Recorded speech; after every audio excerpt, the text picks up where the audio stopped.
It's getting crazier and crazier. 7:27 p.m. And it's still Thursday night, the 13th of October, 2022. Jan6 in California. I'm losing my brains tonight. Well, I guess more stuff to be published tonight. And I'm getting myself buried alive like the worm I am. And watching all this political claptrap happening. This witch hunt concerning about Trump. And he asked for it. That's the problem. He asked for this damn thing. If he didn't open up his mouth and get himself involved with what he was getting himself involved with, and we wouldn't be having this kind of stuff. And then people believing him. It's like this guy has a psychotic effect, or psychotropic, mesmerizing effect. You got to listen to me. I'm Donald Trump. I know better than you. You will listen to me. My God, if I started listening to a schmuck like that, then I wonder if I'd be running. I'd be running for the hills, or else getting ready to get my game face on and go after him head to head with a hell of a debate. Now, on internet like this, we're not supposed to be threatening any kind of violent tendencies or violent overtures or even kind of making any kind of overtures, despite the fact that we get triggered and maneuvered left and right. Our own damn actions get us in trouble. So when dealing with a Trump face, yes, there are people who are having a strong allergic reaction to the guy. Either you love the guy or else you really absolutely hate this guy that you want to drop kick him into the next black hole and watch us squish him alive, stretching and pulling him out worse than taffy, where every molecule is being destroyed. Either he dies slowly or he dies instantly in a gravitational black well. Oh, we can think about stuff like this. We can make memes like this, but are we really going to be doing this to the schmuck? I don't know. And it scares me. Because we're already doing it to each other for the people who haven't even deserved that kind of retribution. They're still targets. Why? Because they're the innocent. They're collateral damage, apparently. For the lone wolf or to the psychotic, both of them actually are psychotic, especially when they're dealing with politics in their head. They want to make sure that they're following their orders one way or another. And when we have people like that, it's terrifying. Because now I'm not quite so sure what the hell to do with this. I'm really not. I'm hearing all the political claptrap right now as it is. It gets worse every single day. The closer we get to elections for the midterms right now, then after that, I don't even want to start thinking about that. Shift seems to be one of those, one of the regulars that CNN keeps calling or talk to. And he's most pleasant. He's not emotional about it. He tries to keep it even keel, despite the fact that what the hell was going on was keeping these guys locked up and trapped. But this was supposed to be allowed? This was supposed to be allowed? Trump thought it was a damn lark. He really considered this damn thing was a lark. It had a lot of people hurt. Even murdered in his name. So yeah, if there was any bloodshed, it was the name of Donald Trump. It was in for his name. Nobody else's. Fuck. How am I supposed to justify? How am I supposed to wrap around that shit? We're talking about absolute pure devotion here. I mean, this fucker was absolutely insane. Absolutely insane. Was there a reason for this guy to go thermonuclear? I mean, what the hell was he trying to do and accomplish at this point over here? Nobody knew. Nobody, honest to God, knew. And it was scaring the hell out of people left and right. I've seen this in real time. If my brother or my mother had lived to see this, would they understand that what kind of a psychotic Trump was and still is to do this shit? And not to mention the rest of the Congress?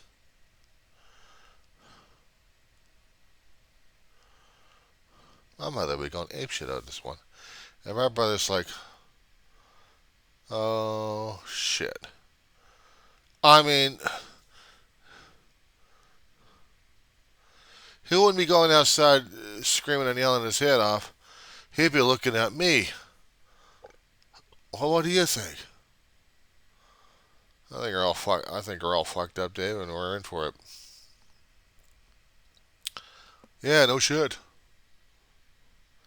Dave, what the hell are we gonna do? You gonna move to Canada? No, because they don't have enough rights up there. Go to England, they're just as bad.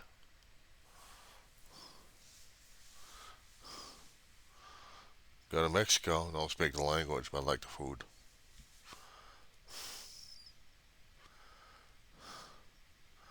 But even I wouldn't feel comfortable going out of the country. Doesn't matter which particular state I would go into. The people who kept thinking that conspiracies are real,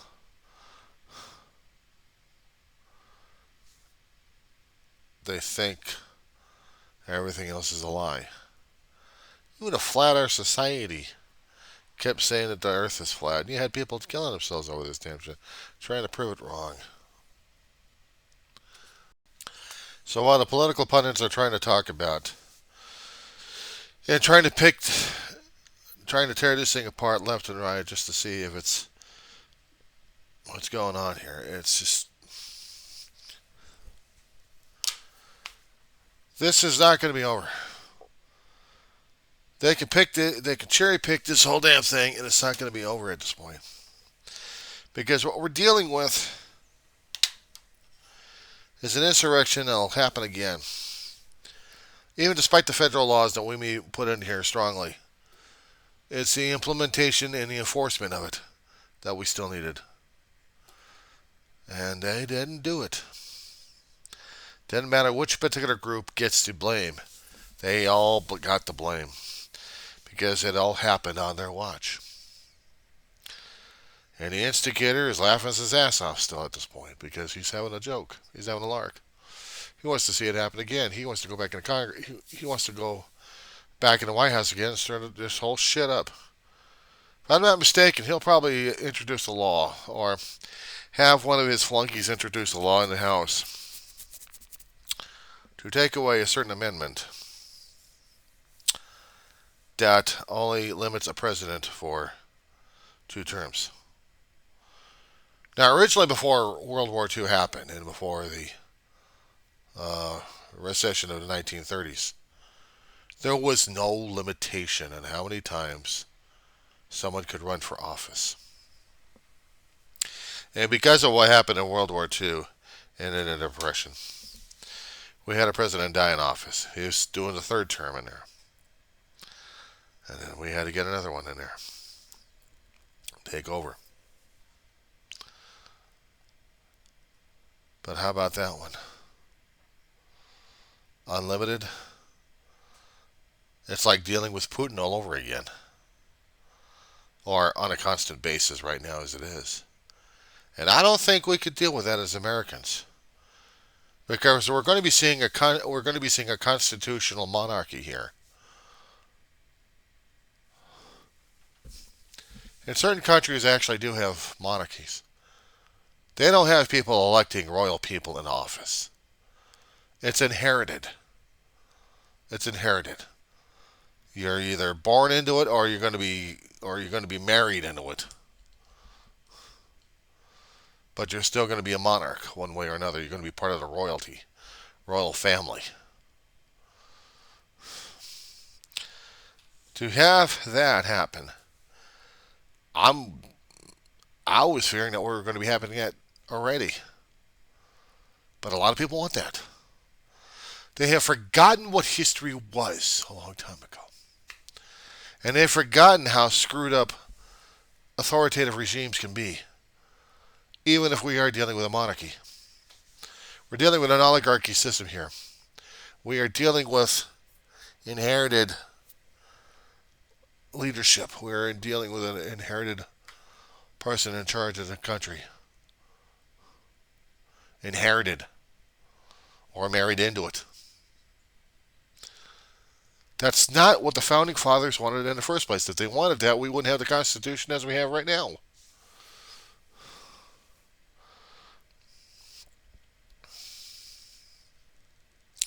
It's like having Ivanka and what's his face, Kirchner, her husband, coming into office. No political experience at all. King and Queen of America. I can't even understand that one. It's one thing having a first lady or a second gentleman or first gentleman having a lady for president. But this, how are we going to be dealing with this? How are we going to be dealing with this? I don't know.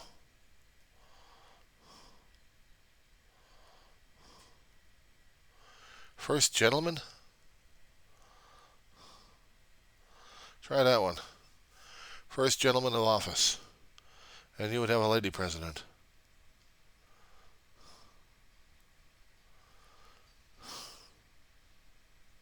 Blows the mind. We came close to doing that. If during the election, if Trump hadn't won and Hillary had,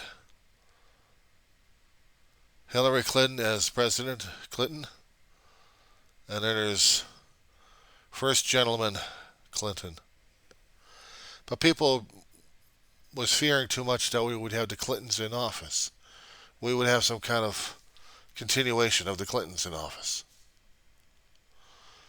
But none of the family members of the Clintons wanted to get into politics or run or be in charge of something. They wanted to have their own lives.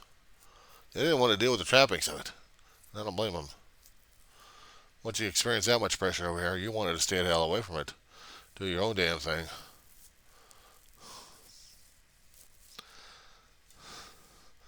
Carter didn't want to do it.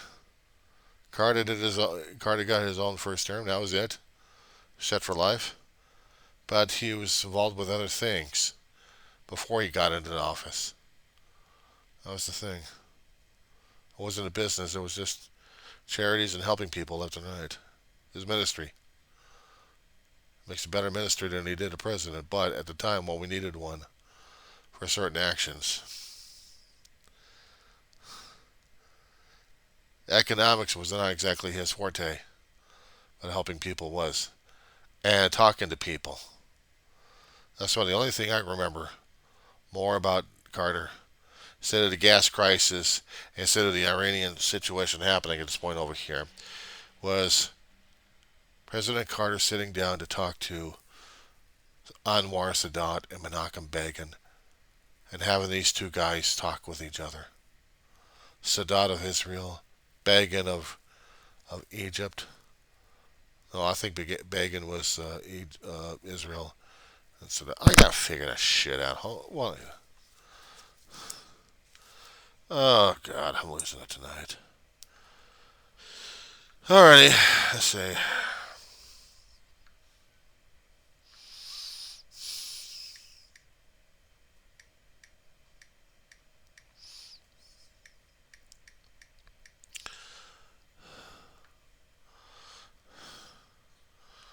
Okay. Anwar Sadat was Egyptian. Begin was the Israeli Prime Minister. And Anwar Sadat was President of Egypt. My God. That's the Camp David Accords. That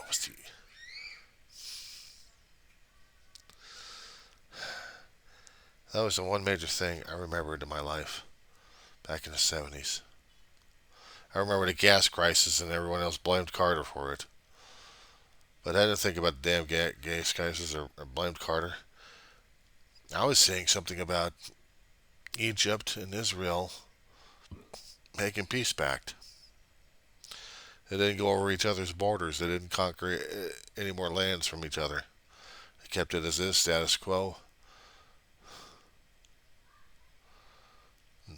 non-hostility. Everybody else, a different story altogether.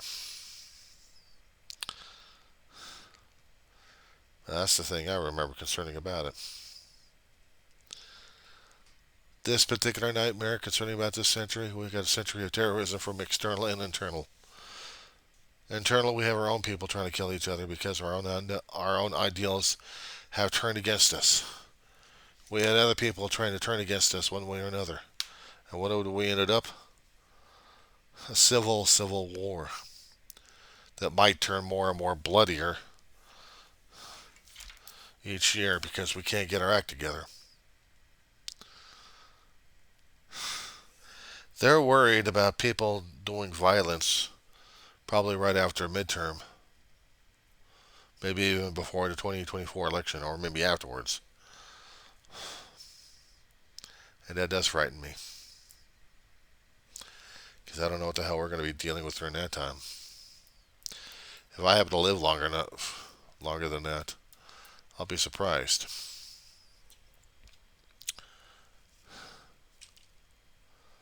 But this is the time of season. And I don't know if we have any reason or not. I don't know about you, but this kid is going to sleep again. Am I going to wake up to a better world? No, I'm just going to have this evening catnap at this point over here. Because this is bogging me down.